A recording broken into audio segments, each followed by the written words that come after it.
Hello and welcome to the News by Standards. A woman says she has eaten a heart-shaped crisp that could have won her £100,000. Dawn Sager from Orrery in Shropshire says she pulled the potential prize winning from a bag of Walker's Ready Salted, but although she took a picture to send to friends, she was unaware there was a competition, so then ate it. The brand is currently holding a contest to see who can find the best heart-shaped crisp. I was on my break at work having a packet of crisps. I was just eating them, talking away, and then I suddenly thought, oh, a heart, and I'll take a picture of it because it was the day after Valentine's Day, said Miss Sager. So I sent it to everybody on Snapchat to say, love you, Valentine's Day. She said she was then inundated with messages from people saying, you haven't eaten it, and she replied saying, yeah, why not? When she went back to work and her friend told her it was the Walker's Heart Crisp, she began to realise her error. I googled it and went, oh yeah, that's it, too late. Walker's says both the crisp and the packet need to be kept to be eligible for the prize. Miss Sager fished the bag out of the bin, but said she had given up on winning the cash and not bothered to send the photo in. It's fine, isn't it? She said. I was gutted at the time, but it's just one of those things. A Walker's spokesperson said they were sorry to hear of Miss Sager's mishap, but said all is not lost as the competition was continuing. Human remains, including 13 skulls, are to be returned to the Irish island of Inishbofin by Trinity College Dublin. They were taken from a cemetery on the island by two academics more than a century ago, subsequently kept at Trinity. The Provost of Trinity College Dublin, TCD, Dr. Linda Doyle, has apologised for the upset caused by the university's possession of the remains. Islanders living on Inishbofin had called on TCD to return the remains and described their taking as theft. The university said it would now consult with islanders on the most appropriate way to return them. Inishbofin, also known as the Island of the White Cow, is in the Atlantic Ocean off the coast of County Galway, with a population of around 170 people. In 1890, academics Alfred Court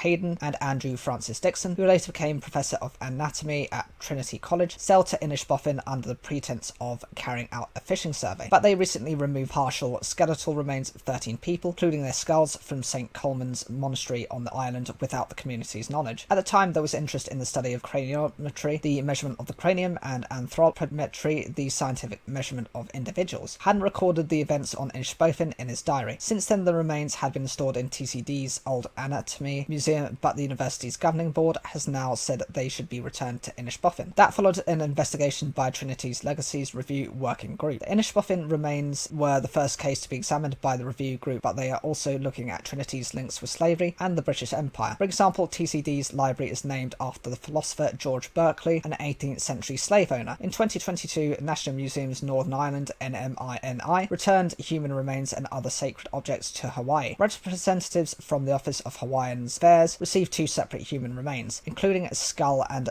5 sacred objects, at a ceremony held at the Ulster Museum. It and some other museums in the UK have also examined potential links to the slave trade and are considering requests for items to be returned to Australia, Asia and South America. But the remains to be returned by TCD were actually taken from their fellow Irish citizens on Inishbofin. More than 150 current residents on the island signed a petition calling for the return and condemning the criminal nature on how these remains came into possession of Trinity College in the first place. The Inishbofin Development Company also wrote to Trinity and said the remains were removed illegally without permission. These people were part of the island community of Inishbofin and deserve to rest in peace in this sacred place they were laid to ground in, their letters say. In a statement following TCD's decision to return the remains, Dr. Linda Doyle said she was sorry for the upset that was caused by our retaining of those remains, and I thank the Inishbofin community for their advocacy and engagement with us on this issue. We will now work with the community to ensure that the remains are returned in a respectful manner and in accordance with the community's wishes, she added. Vernon Kay will replace presenter Ken Bruce on his weekday mid-morning slot on BBC Radio 2. Bruce announced on air in January that he would be leaving the station after 31 years in the role. Vernon is a lovely bloke and I wish him all the best, Bruce told BBC News, adding that he wouldn't dare give anyone else tips about broadcasting. Kay, who is known for presenting ITV's All-Star Family Fortunes, said taking over the show was a dream come true. And what an honour to follow in the footsteps of the mighty Ken Bruce, he added in a statement on Friday. I'm absolutely over the moon to be handed the microphone. The 48-year-old has previously had his own shows on Radio 1 and Radio X and currently presents Radio 2's Dance Sounds of the 90s with his back to the Bolton cheesy bangers. Kate, who's married to Strictly Come Dancing presenter Tess Daly, will start his new show in May. DJ Gary Davies will fill the gap between Bruce's departure on the 3rd of March and Kay's first show. The mid-morning show, famous for its daily Popmaster quiz, is Britain's most listened to radio programme and currently has more than 8.5 million weekly listeners, according to data from industry body Raja. Bruce will take the Popmaster format with him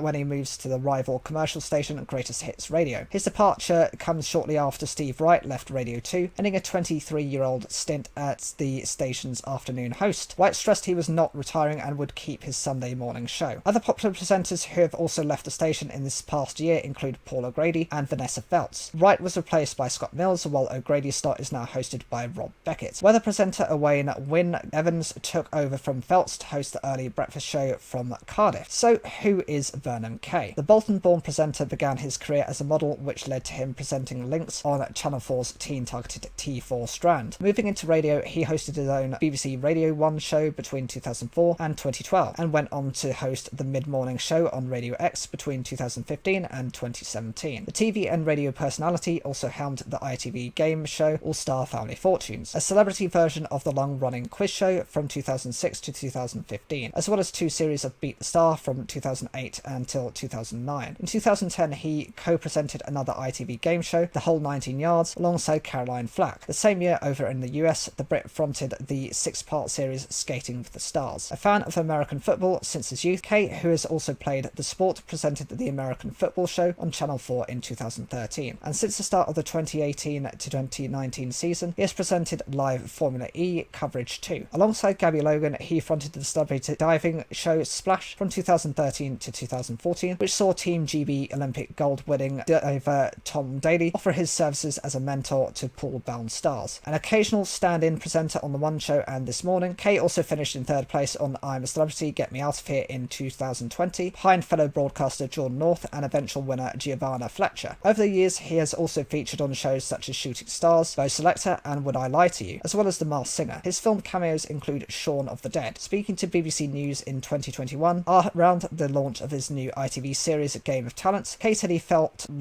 shackled using an autocue and that it was more his style to prepare before shows and then have a laugh in the studio. Bruce has been one of Radio 2's longest-serving hosts, joining the BBC in 1977 and taking his first regular Radio 2 slot in 1984. The 72-year-old Scotsman, who has also presented the station's Eurovision coverage since 1988, is due to broadcast his final show next month. I've decided the time is right for me to move on from Radio 2, he said last month, adding he'd had a tremendously happy time, but it was time for a change. His replacement, Kay, will be a familiar voice to Radio 2 listeners, having previously filled in for the likes of Zoe Ball, Steve Wright, Ryan Clark, and Dermot O'Leary. Helen Thomas, head of Radio 2, said the station was thrilled to welcome Kay on board permanently, describing him as a huge, talented, warm, and witty host, and one who has already proved himself to be a firm favourite with our listeners when he's presented many and varied shows across the station. Other plans announced by the station on Friday include a Van Morrison Blues show special presented by Keris Matthews, Tony Blackburn spinning soul specials at Easter, and the jazz show with Jamie Cullum celebrating the music of Nina Simone. Elsewhere, listeners will be treated to a country music season to mark the station's official link to Country Music Festival, while Joe Wiley will celebrate the 12th single in a new documentary. One of the smaller unions involved in a long-running rail dispute has voted to accept a settlement deal with train companies. The Transport Salaried Staffs Association, TSSA, said its 3,000 members had accepted an offer including a 2-year 9% pay deal. In December, the TSSA had accepted Network Rail's offer to settle its dispute with that company. The union has dropped ballots on further industrial action. The TSSA is smaller than both the RMT and ASLEF unions, which are still in dispute. The TSSA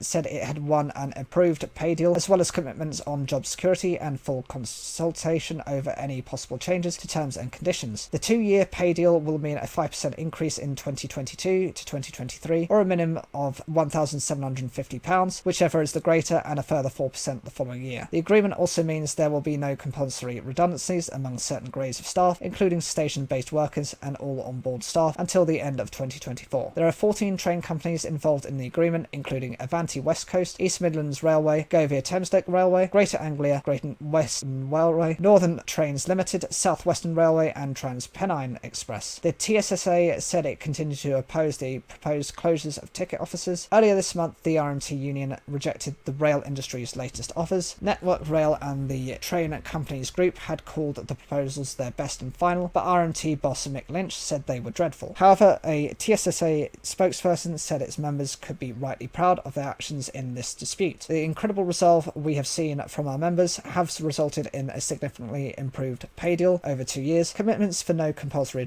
redundancies, improved opportunities for redeployment, as well as full consultation over proposed reforms to ticket offices and any changes to terms and conditions. 2 women who said they were sexually abused by their scout leader Sega as teenagers have accused the organization of silencing them and protecting their attacker. They claim the leader was able to keep his position in the organization after they told a scout commissioner about his alleged crimes. The two women are pursuing a civil claim against the scouts. The scouts said safety of young women was its #1 priority. Philip Perks, age 55, from Dennis Powers, Vale of Glamorgan, led Les Pugh's own Explorer Scout unit in Penarth for 20 years. He was arrested and questioned by police over allegations of sexual assault after his alleged victims reported him in March last year. Perks died a few days later. His body was found in the Penarth and District Scouts Padsack hut, and it is believed he took his own life. An inquest into his death is yet to be held. The two alleged victims, now in their 30s, said the abuse happened when they were both aged 16 and were members of the Scouts. They also said they reported the abuse twice before to leaders within the Scouts, once in the mid-2000s and then in 2016. But Perks was kept on as leader by Scouts Simru until his suspension from the organisation days before his death. Less than 2 years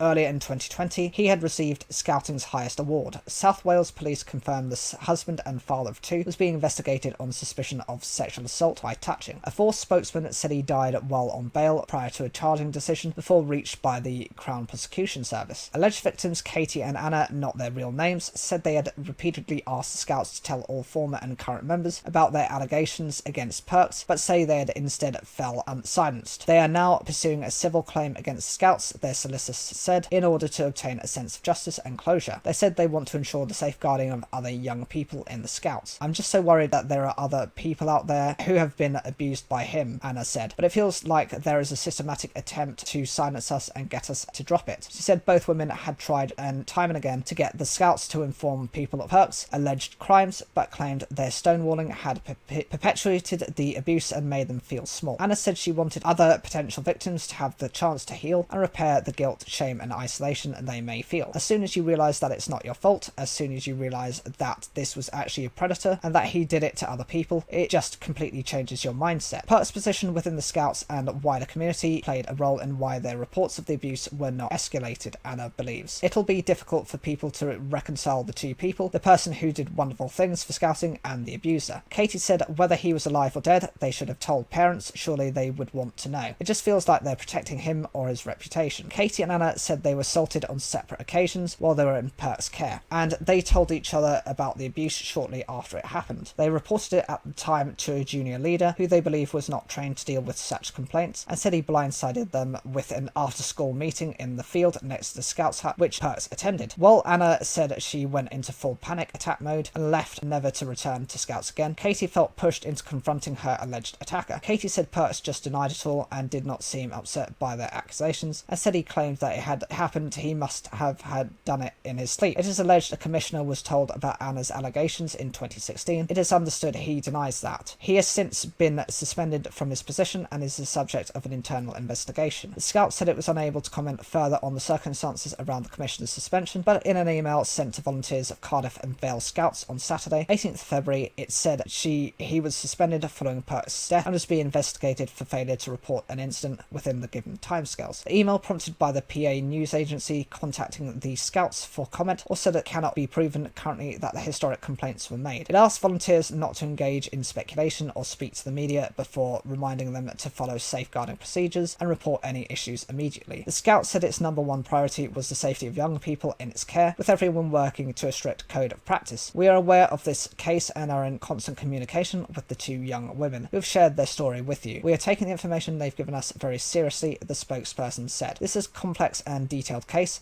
and we've worked with the police on the issues raised, particularly around the issue of other potential victims. We are progressing our own internal investigations, and we aim to have that concluded by March 2023. Representing the two accusers, solicitor Dino Noscivelli of Lee Day said the lack of an apology from the Scout Association adds to the impact of the abuse of their lives. My clients want to obtain a sense of justice and closure from their civil cases that were not possible in the criminal justice system, and I hope the Scout Association will work with us to finally address this and to ensure children are better protected in the future. Female pupils say they've been left humiliated over enforcement of a uniform policy at a Merseyside school. Girls have been made to enter Rainford High School in St Helens separately to boys and have had their skirt length inspected by male teachers, they claim. Hundreds of pupils stage a protest against how rules, which have left some pupils in tears, have been imposed. The school said the implementation of the uniform policy was carried out by staff, both male and female. More than 1,000 people have signed a petition against the policy, with some calling it outdated outdated and ridiculous. Tony, a parent who has complained about the treatment of his daughter, said when pupils returned after half-term, they lined girls up and examined their skirts and told them, "Yours is suitable, yours is not." It was humiliating. My daughter was so upset about it. The protests come after a letter was sent to parents in October, in which the school stated it had seen a majority of female students wearing skirts significantly north of knee length. Tony added his daughter had been given a detention for taking part in the protest on Wednesday. He said, "I am so proud of my daughter for standing up for her beliefs. It's appalling on how it's been handled." Videos shared on TikTok show what was described as protest at the school, with large groups of pupils gathered in corridors and male pupils wearing skirts on top of their uniforms. The letter to parents argued skirts need to meet standards so pupils concentrate on work without worrying that actions such as sitting down become overly precarious due to skirt length. It added that pupils who fail to meet the uniform guidelines will face challenges and potential sanctions. Rainford sixth form student Summer, who took part in the protest on Wednesday, said, "It's annoying. The teachers think we're protesting against the rule, but we're protesting how it's being implemented. To have girls separated from boys, it's humiliating and girls are leaving lessons crying. There is a minority that take it to the extreme and wear skirts too short, but they're branding everyone the same." Head teacher Ian Young said, "Like many schools, we have a clear uniform policy. The implementation of the uniform policy was carried out by staff, both male and female," he said. "Unfortunately, during the protests, a number of students breached the school's behaviour policy, and this resulted in us implementing our discipline policy and taking the appropriate action in accordance with this. Daily school life requires a range of policies, and implementing these policies enables our school to create a safe and productive environment, ensure the smooth running of the school, and make sure that a consistent approach is applied." One of Northern Ireland's most senior police officers remains critically ill and heavily sedated in hospital after he was shot in front of his son. John Caldwell's wife and son has been left heavily affected by a shooting, said Police Service of Northern Ireland Chief Constable Simon Byrne. Two gunmen shot the 48-year-old several times as he was putting footballs into his car in Oman on Wednesday. A fourth man was arrested over the attempted murder on Friday morning. The 22-year-old was arrested in the Coalisland area of County Tyrone under the Terrorism Act and is currently being questioned at Musgrave Serious Crime Suite. Three men aged 38, 45 and 47 arrested in Oman and Coalisland on Thursday remain in custody. Mr. Byrne provided an update alongside leaders from Northern Ireland's five main parties on Friday. Political leaders presented a united front with the Chief Constable, which Mr. Byrne said was a significant show of solidarity that showed the sheer sense of outrage at this pointless and senseless attack. The police investigation is looking at dissident Republicans with focus on the new IRA, but police say they're keeping an open mind. Dissident Republicans oppose the 1998 Good Friday Agreement peace settlement in Northern Ireland and continue to use violence to attempt to unite Northern Ireland with the Republic of Ireland. Detective Chief Inspector Caldwell has suffered life-changing injuries following the shooting, according to the chairman of Northern Ireland's Police Federation, Liam Kelly. He is one of the best-known detectives in the PSNI, often fronted press conferences on major inquiries during his 26-year career. He had coached a Bahrain Swift's training session at Youth Sport Oman when the gunman approached and shot him about 8 p.m. on Wednesday. Children ran in terror when the shots rang out in the car park of the sports complex. Two gunmen who were dressed in dark clothing carried out the attack and fled the scene of the shooting on foot, police said. At least two other vehicles were struck by their volley shots. Things are touch and go. John Caldwell is not yet out of the woods, and there's definitely a concern about his condition and further surgery. At his meeting with political leaders, the Chief Constable would have sketched out a landscape of dealing with distant Republican terrorism in the context of a budget squeeze and further staff reductions. In the absence of Stormont, this will lie in the hands of the Secretary of State. Police believe the gunman that made off in a small dark car, which was found burnt out at Rakalpa Road outside Oman. The Rakalpa Road is closed between the Rush Hill Road and Crokinole Road. Berwick Swift's chairman Ricky Leons said the club was supporting the young players who witnessed the shooting. He was taking a kids' training session. It's hard to compute that someone would try to attempt to kill John at that moment. Irish Football Association President Conrad Kirkwood said he had received a message from Detective Chief Inspector Caldwell earlier this week about hosting a football seminar at his club. This is a guy who, despite having a busy day job, is absolutely invested in trying to make things better. It makes it even more tragic. On Friday morning, a police cordon at the Youth Sport Oman complex was reduced. A recovery vehicle carrying two cars left the scene under police escort on Thursday night. A rally to condemn the attack will be held at Oman's courthouse on Saturday morning. It will take place close to where 29 people died after a bombing in the County Tyrone town on the 15th of August 1998, the biggest single atrocity in the Troubles. A walk of solidarity will also take place at Bahrain Swift's football club on Saturday, with attendees encouraged to wear the club's colours. And Gardner Xiong police in the Republic of Ireland continue to work closely with the PSNI after the shooting, a spokesperson said. Garda previously said it had intensified patrolling in border countries following the attack. It added that it will provide the PSNI with assistance as required as the investigation continues. Last March, that threat level posed by dissident Republican terrorism in Northern Ireland was lowered from severe to substantial for the first time in 12 years. The decision to lower the threat level was taken by the security service MI5 after assessing a wide range of information independently of ministers. Since 2010, it had been severe, meaning attacks are highly likely. It is now substantial, meaning attacks are likely. The threat level is assessed over a period of time rather than in reaction to one event. Detective Chief Inspector Caldwell has been the senior detective in high-profile inquiries, including the murder of Shane Whitler in Lurgan Park in January, the stabbing of Natalie McNally in December, the shooting of Lyra McKee, a journalist killed while observing rioting in Derry in 2019, and an attack claimed by the new IRA, and the 2011 murder of Ronan Keir by dissident Republicans, the most recent fatal attack on a police officer in Northern Ireland. He had received a number of threats in the past, BBC News Northern Ireland understands, and was aware his investigations of dissident Republican attacks made him a high-profile target. He continued to carry out his activities as a football coach, and whether that was a pattern that aided the targeting of him is of course a matter for the investigation. The last gun attack on a PSNI officer was in January 2017. The PSNI officer was hit by an automatic gunfire at a petrol station in northern Belfast. King Charles says the people of Ukraine have suffered unimaginably in a message marking the first anniversary of Russia's invasion. He also praised the remarkable courage and resilience of the Ukrainian people after thousands have been killed and injured in the conflict. A minute's silence was held in the UK at 11 a.m. Prime Minister Rishi Sunak will also urge allies to move faster in arming Ukraine at a meeting of the G7 later. Ukrainian troops who are being trained in the UK took part in the minute's silence outside number 10 Downing Street. Mr Sunak, who was also joined by his wife Akshata Murphy and Kiev's ambassador to Britain, Vadim Pristatko, after the moment of commemoration, the Ukrainian national anthem was sung. In his message, King Charles said it has now been a full year that the people of Ukraine have suffered unimaginably from an unprovoked full-scale attack on their nation. They have shown truly remarkable courage and resilience in the face of such human tragedy. The world has watched in horror at all the unnecessary suffering inflicted upon Ukrainians, many of whom I have, and indeed across the world from Romania to Canada. King Charles, who met Ukraine President Volodymyr Zelensky at Buckingham Palace this month, added, "I can only hope the outpouring of solidarity from across the globe may bring not only practical aid, but also strengthen from the knowledge that together we stand united." At a vigil on Thursday evening, a crowd listened to an emotional reading of the Ukrainian poem Take Only What Is Most Important by actress Dame Helen Mirren, who was visibly moved to tears, and Defence Ministry Secretary Ben Wallace paid tribute to Ukrainian soldiers as the bravest of the brave. The conflict, which began when Russia invaded on the 24th of February 2022, has seen at least 100,000 of each side's soldiers killed or injured, according to the US military. Thousands of civilians have also died, with more than 13 million people made refugees or displaced within Ukraine. Rita and her 4 children were among those who fled in the early stages of the conflict. They are now living in the UK with Rita's British partner Andy. She told BBC Two's Newsnight programme she would never forget the horrible sound, that panic, that fear, when Russian troops invaded. Rita said her heart was aching after witnessing how parts of Ukraine had changed after 12 months of conflict. "The country is in pain," she said. "I know how my country is and how it can be. I know how beautiful it is. Now it's different, but it can come back to that beautiful place. I can see summertime. It is going to be warm. It's going to be green. That's how I see Ukraine. With lots of green trees, with lots of flowers, with lots of smiles on people's faces, and with tears from happiness." The Archbishop of Canterbury called for peace between Russia and Ukraine as he reflected on the anniversary. Speaking on BBC Radio 4's Thought of the Day segment, Justin Welby said there must be a future with a just and stable peace, a free and secure Ukraine, and the beginning of a generations-long process of healing and reconciliation. British Ambassador to Ukraine Dame Melinda Simmons has recalled how the outbreak of the war last February was such a traumatic time for her and our colleagues due to the uncertainty of what was ahead. She went on to describe how her role became different, saying it stopped being a job and became a life because war isn't just a 5-day thing. Dame Melinda told BBC Radio 4's Women Hour programme, "We often talk about how sirens can make your hand shake, heart beat faster, even sounds that aren't sounds like motorbikes on the road can make you start. But none of us talk about it as an active fear. We factor it in our daily lives and work and are deliberate in keeping calm and carrying on." Meanwhile, the Foreign, Commonwealth and Development Office has announced fresh export bans on goods that could be used by the Russian military. Foreign Secretary James Cleverly said sanctions have been extended to more products, including aircraft parts, radio equipment and electronic components. Senior executives at the Russian state UK-owned nuclear power company, Rosatom, as well as bosses at Russia's two largest defense companies, and 4 banks will also face sanctions. Ukraine has been urging its Western backers to increase support as Russia mobilizes ahead of an unexpected spring offensive. During a recent tour of Europe, President Zelensky increased his calls for Western nations to supply modern fighter jets. The UK is to start training Ukrainian forces to fly NATO standard aircraft, but like other Western nations, it has so far not supplied jets, saying it remains a long-term option. Defense Secretary Ben Wallace said the UK would be very happy to supply fighter jets to Eastern Europe allies so they can release their Soviet-era planes to Ukraine. He said they were already being used by Kiev, and it would be a faster way of boosting Ukraine's defences than supplying British Typhoons. He told BBC Radio 4's Today programme, "That is definitely on offer, let's put it that way. If a country approaches us and says they would like us to do that, then the UK would be very happy to either backfill or indeed cover with things like extra deployment of our aircraft to cover for policing and extra protection. That's already been happening for the last 8 or 9 months in other countries across Europe," Mr Wallace added. During a virtual meeting of leaders from the G7 group of advanced economies, Mr Sunak is expected to say an acceleration in support for Ukraine is what it will take to shift Putin's mindset. "This must be our priority now," he will add. "Instead of an incremental approach, we need to move faster on artillery, armour and air defence." He's expected to make the argument for supplying Ukraine with longer-term range weapons to disrupt Russia's ability to target Ukraine's infrastructure, something to which he committed the UK earlier this month. Other senior UK politicians have sent messages to Ukraine on the anniversary of the war. Labour's Sir Keir Starmer called for the UK to double down on support for Ukraine. Former Prime Minister Boris Johnson, who was in office when Russia invaded, repeated his call to give Ukrainian President Volodymyr Zelensky weapons to finish the job. Liberal Democrat leader Sir Ed Davey paid tribute to the amazing acts of heroism in Ukraine and said the UK would stand in solidarity with Ukraine until they achieve victory. SNP leader and Scottish First Minister Nicola Sturgeon wished a speedy victory for Ukraine in a letter to Ukrainians in Scotland to mark the anniversary. Although support for Ukraine has united the UK's main political parties, the Prime Minister has faced pressure from some of his own Conservative MPs to supply fighter planes as soon as possible. Junior doctors in England will strike on the 13th, 14th and 15th of March, the British Medical Association has announced. They want a pay increase to make up for 15 years of inflation. The BMA says junior doctors have been left with no choice after the Health Secretary refused to attend a meeting to negotiate on pay. Downing Street said the strike action was disappointing, and Steve Barclay had recently met the union to discuss what was fair and affordable. 3-day strike starting and finishing at 7 o'clock will see junior doctors walk out of both routine and emergency care, but by law they can only withdraw from life and limb emergency care if the NHS has found other staff to cover for them. The term junior doctors covers everyone who has just graduated from medical school through to those with many years experience on the front line. Overall, they account for more than 40% of the medical workforce. Nearly 48,000 junior doctors working across hospitals and in the community were eligible to vote in a recent strike ballot, with more than 36,000 voting for action. The BMA union says junior doctors are demoralised, angry and no longer willing to work for wages that have seen a real terms decline of over 26% in the past 15 years. They said this, together with the stress and exhaustion of working in an NHS crisis, had brought them to this moment. We have not been told why we have not been offered intensive negotiations, not what we need to do for the government to begin negotiations with us. We are left with no option but to proceed with this action, the BMA Junior Doctors Committee said. Mr Barclay said it was deeply disappointing that some union members had voted for strike action. Ministers say junior doctors' pay had increased by a cumulative 8.2% since 2019 to 2020, and a higher pay band had been introduced for the most experienced staff, and rates for night shifts increased. The last time junior doctors went on strike was in 2016 over a new contract that had been introduced. During the 2016 strike, consultants stepped in, but this meant a huge amount of pre-planned treatments, such as knee and hip replacements, had to be cancelled. A man has been detained indefinitely in hospital for killing his father after stamping on him outside his home following a psychotic breakdown. David Thomas, age 75, died after being attacked by Tony Thomas, age 46, in March 2021 at Minford near Porthmadog in Gwynedd. Thomas was convicted of manslaughter by reason of diminished responsibility after a jury heard he had a long history of mental health issues. The judge at Caernarfon Crown Court said the dreadful nature of the attack had taken the life of a remarkable man. During his trial in January, the court heard Thomas was obsessed with pigs kept on land he shared with his parents. His father had also expressed an interest in bringing some new animals onto the farm, and Thomas was concerned they might carry disease and infect his own pigs.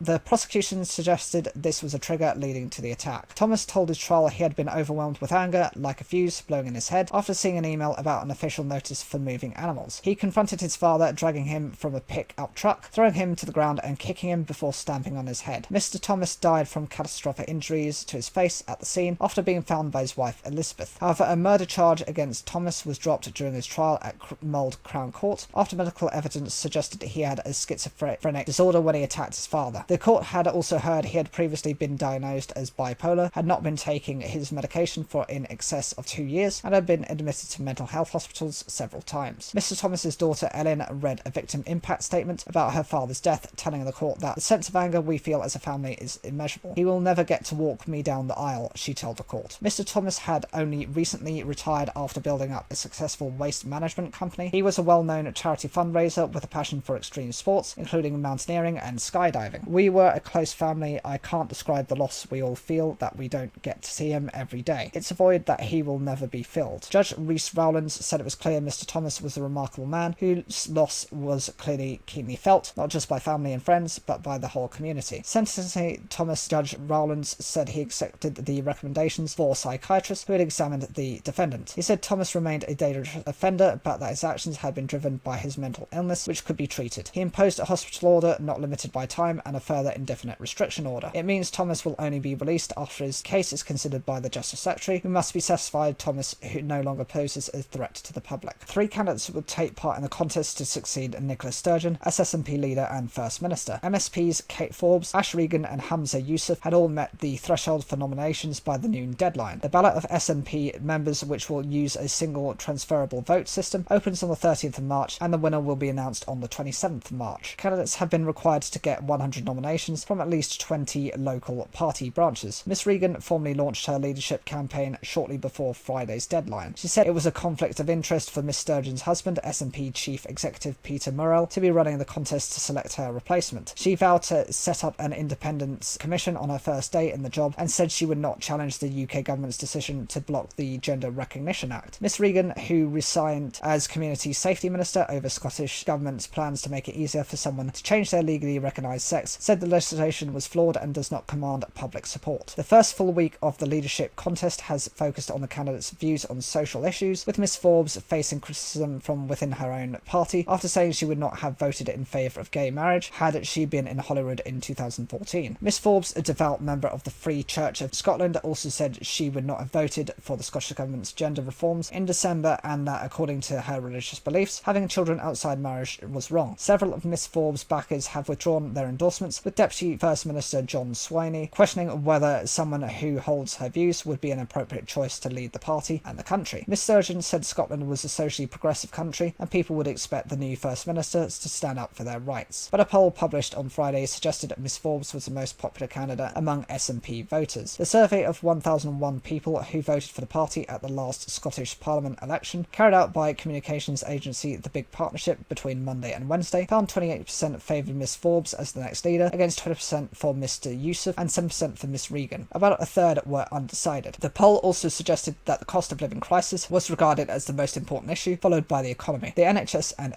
education. Only 5% said that they thought that the new leader's faith or personal beliefs were important. On Thursday, Miss Forbes attempted to reset her campaign, saying she felt greatly burdened that some of her comments had caused hurt, and pledging to defend to the hilt the rights of all people in Scotland to live without fear of harassment. After nominations closed, Mr. Yusuf said independence was within touching distance, and that experience and unity was needed to make that a reality. The country's health secretary has picked up the most endorsements from SNP politicians, with senior MSPs such as Shirley Ann Somerville, Jenny Gilruth, Marie Todd and Neil Gray among his supporters. Mr. Yusuf has faced criticism over the state of the NHS, particularly waiting times in Scotland's hospitals. Opposition parties have claimed he was the worst health secretary since devolution and that he should be sacked rather than promoted. Miss Sturgeon defended Mr. Yusuf's record at First Business Questions on Thursday, saying that the issues faced by the health service in Scotland were shared by other parts of the UK, and pointed out that Scotland has avoided strike action by NHS staff. The First Minister also claimed the opposition parties were running scared of Mr. Yusuf. Ash Regan launched her campaign in a room with a view. Behind the candidate, all 3 Forth bridges stretched out over the Firth, looking splendid in the winter sunshine. Inside, another gulf was on display between the current First Minister, a highly polished politician, supported by party and government machinery, and an underdog pulling together a campaign on the hoof. Miss Regan's supporters are furious about the truncated nature of this contest, which they say stifles debate about policy and strategy. The rapid pace, they say, unfairly favours Hamza Yusuf and Kate Forbes, who have higher profile roles in government and, in theory, at least better better name recognition among party members. They are under pressure too, though. Mr. Youssef, because his plans to fix the health service was criticised by an official report. Miss Forbes was saying she would have voted against gay marriage. Still, on the airways and in the newspapers, Mr. Youssef is often framed as the leading candidate, the establishment politician favoured by many parliamentarians. But what if a parallel contest is underway, developing out of sight among SNP members will actually make the decision? The first poll of party supporters comes with some caveats and was taken before Miss Regan really got going, but the fact that it suggested a substantial lead for Miss Forbes may be a wake-up call. Mr. Youssef, who is Muslim, missed the 2014 equal marriages vote at Holyrood as he was at a meeting, but supported the passage of the bill during its earlier stages in the Parliament. One former SNP minister, Alex Neil, told the Herald newspaper on Friday that Mr. Youssef had contrived to skip the vote by arranging this meeting 19 days in advance and that it could have been rescheduled. Mr. Youssef had vigorously denied such suggestions and that the episode was being used by opponents to undermine his campaign. He said the purpose of the meeting was to discuss the case of a Scottish citizen on death row with Pakistan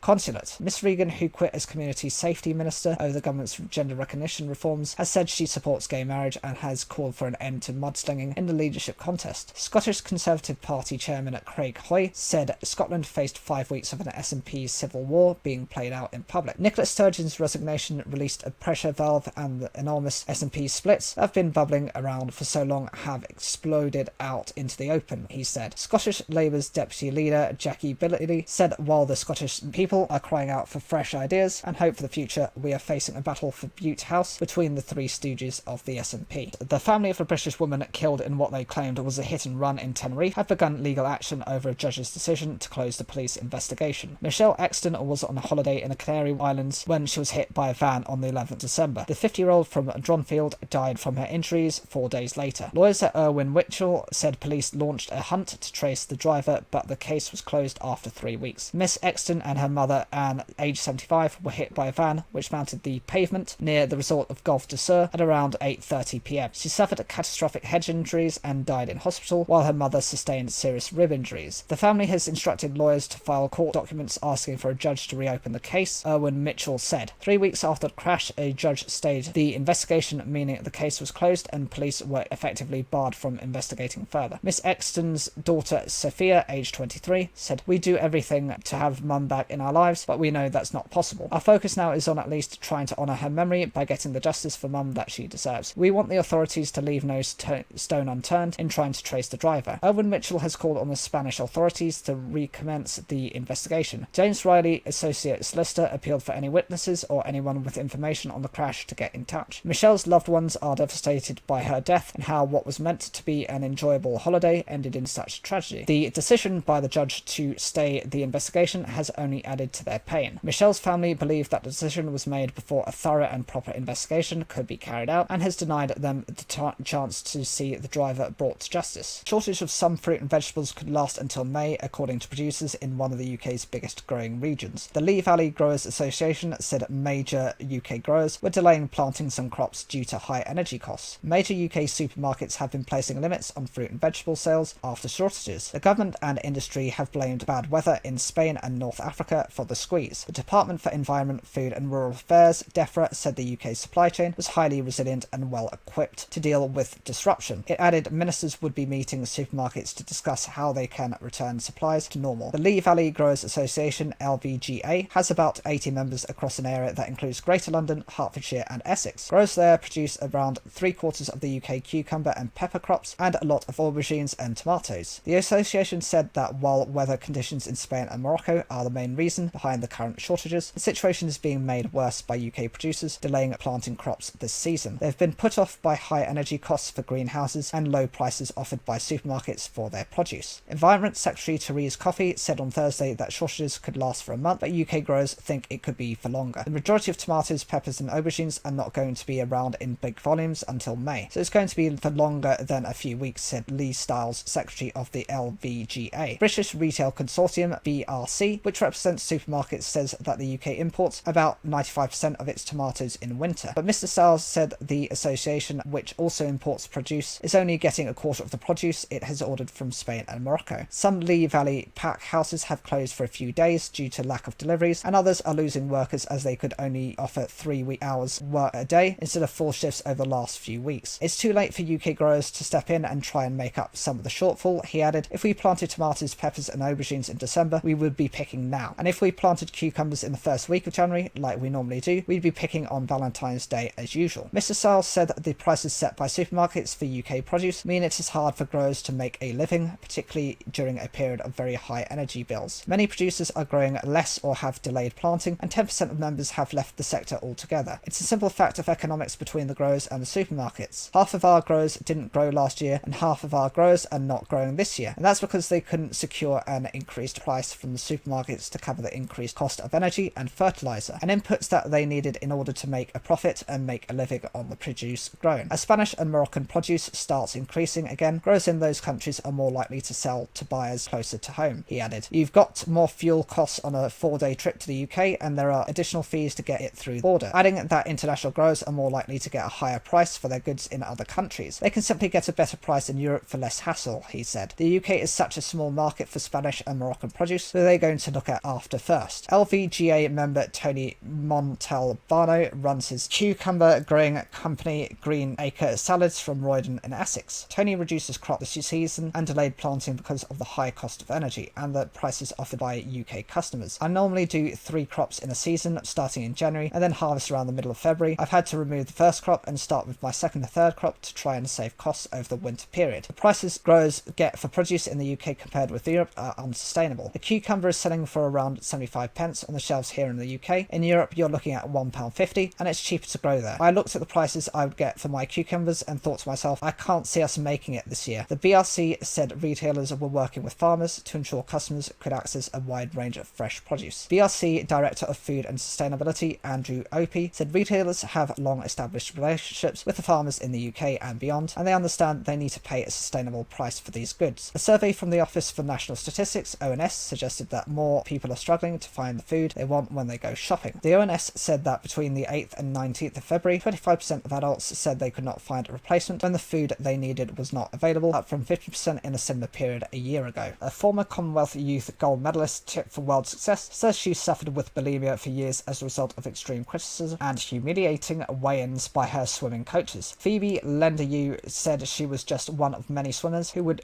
regularly starve themselves before being weighed, and that coaches would often blame poor performance in the pool on weight gain. On one occasion, she said a group of athletes were tested by coaches who gave them chocolate cake and told them they had failed when they ate it. She said she quit the sport with her mentality ruined and spent years trying to recover. I tell stories to my friends and family and they can't believe it. It's utterly disgraceful that it went on. The BBC has spoken to multiple swimmers, several parents and coaches who allege mistreatment at clubs across England. Allegations stretching back more than a decade include bullying, fat-shaming, emotional abuse, being allowed to train while injured, being belittled, an obsession with weight, and failing to tackle eating disorders. Louise Graham, Regional Development Manager for Swim England North East, said she was aware of multiple examples of victim shaming and bullying alongside an outdated attitude that athletes needed to toughen up to succeed. People uncritically adopt bad practice that if it was fine 20 years ago, it's fine now. This is what's required to be an Olympic champion, and that's it, she said. But that view is so irresponsible and it needs to change. In February 2022, it was revealed by the BBC that Shropshire's elite Ellesmere College Titans Swimming Club would close following a year-long probe into more than 70 complaints from swimmers that include bullying, fat-shaming, emotional abuse, and a failure to tackle self-harm. Since then, the BBC has been inundated with reports of malpractice at all levels of the sport, although many victims are scared to speak out. Allegations include swimmers losing so much weight their periods stopped, one teenager being told to keep exercising with a broken rib so she can continue fat-burning sessions, one club forcing children to train for hours without water on weigh-in days so fluid retention would not affect the scales. Children are sworn and shouted at for poor performance, often linked to exhaustion and lack of nutrition. The BBC has also seen evidence that a machine used to track one swimmer's weight at the age of 15 had a false date of birth inputted for her because it was meant for adults only. Former GB swimmer Phoebe won national competitions, competed in the European Juniors, and secured gold at the Commonwealth Youth Games in 2011, making her the one to watch. But she went from the highs of being on international podiums to being berated for her size. Regular public weigh-ins and a restricted eating regime became an obsession she struggled to control, and she suffered with bulimia and a binge eating disorder for 5 years. I was so lonely and very, very sad. I couldn't tell anyone what was happening, and I just felt completely worthless. There was no way I could show any weakness, so I just hid it. Phoebe fell in love with swimming while at City of Newcastle Swimming Club, which has since been disbanded. At 16, she moved 400 miles from home to attend Plymouth Plymouth College, which is a long-standing partnership with Plymouth leader Leander Swimming Club and describes itself as a world-leading school for performance sport. At one session, she was pulled aside and a coach pointed at parts of her body and told her she had gained weight here, here, and here. I just thought, well, I've messed up now, said Phoebe, who was at the time training relentlessly for world trials. I had bulimia all week and I had no energy at all. You just really get absorbed in a food obsession. At intensive training centres run by British Swimming, Phoebe recalled children being in the pool for 4 hours, walking for 2, and starving themselves before weigh-in days. She said when a chocolate cake was put on the dinner table one evening, the swimmers devoured it. A coach then told them it had been put there as a test and they'd failed, Phoebe said. We just thought, oh my god, we are horrendous people. You'd be consumed with guilt. You felt that if you'd eaten a treat, it stopped you getting to where you wanted to be. Phoebe quit in her second year at Plymouth, her mentality ruined due to the constant disappointment. She only began swimming again when she moved to Canada and found a supportive coach. He was amazing. He just wanted me to be happy, she said. The conversation around food was really positive, making sure you were well fueled and not tired. Plymouth College said it had no records of concerns or complaints into coaching practices, adding it took swimming extremely seriously and had every confidence in Plymouth Leander's training. Other swimmers told the BBC their coach's obsession with calorie counting had left them with unhealthy relationships with food. Zara, who competed nationally with a club in the north of England, lost almost half a stone in 3 weeks while on a foreign trip with a coach because she was scared to eat in front of him. The focus was always on our weight. She said, we didn't have a nutritionist or anything. It was just calorie counting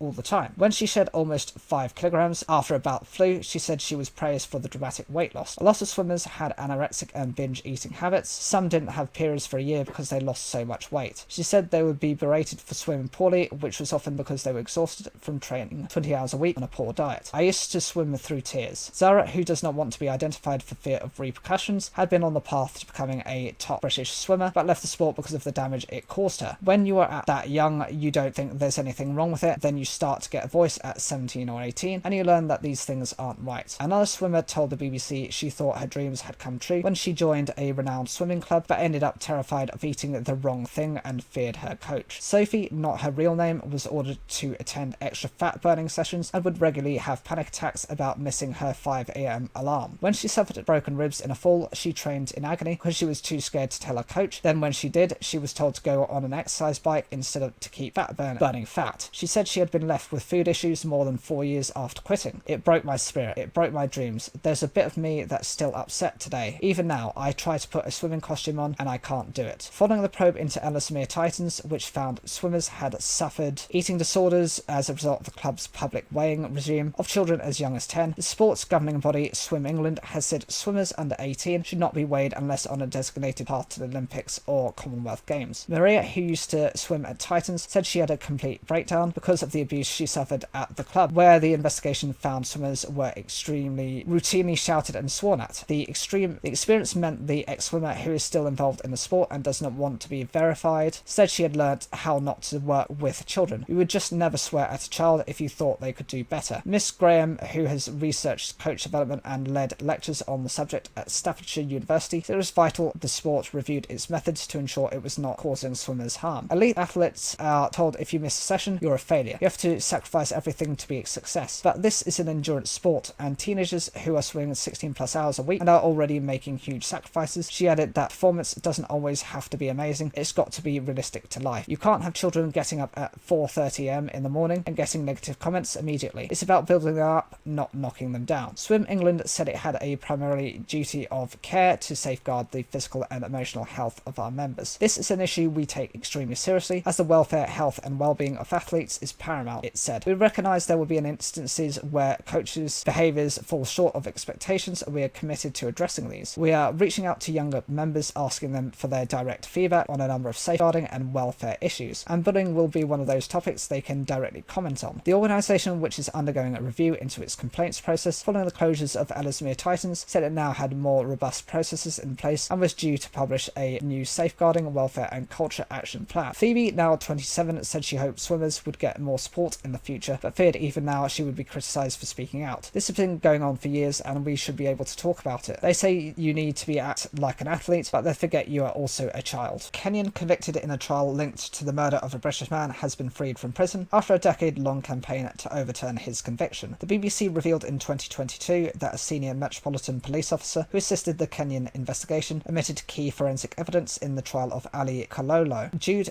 Tebet, the wife of the murdered man, says Ali Kalolo is innocent. His conviction is expected to be formally overturned in April. Following an appeal hearing at the Kenyan High Court on Monday, Ali Kalolo has been freed on a bond of 100,000 shillings ahead of the judgment. David Tebet and his wife Jude had been staying at the secluded resort on the Kenyan coast in 2011 when they came under attack. David was killed and Jude was held hostage in nearby Somalia for 6 months. She was only released after her adult son Ollie negotiated a ransom deal. Father of two, Ali Kalolo was convicted of robbery with violence and sentenced to death at a trial in 2013. His death sentence was later commuted to life imprisonment. Ali Kalolo joined the appeal hearing at the Kenyan High Court in Malindi on Monday by video link from Mombassa's Shimo La Tiwa maximum security prison, where he has been incarcerated for more than a decade. Ali has suffered in prison for 11 years, the victim of a terrible injustice, while David Tebet's killers remain free, his lawyer Alfred Alabar says. The case against him was weak and riddled with inconsistencies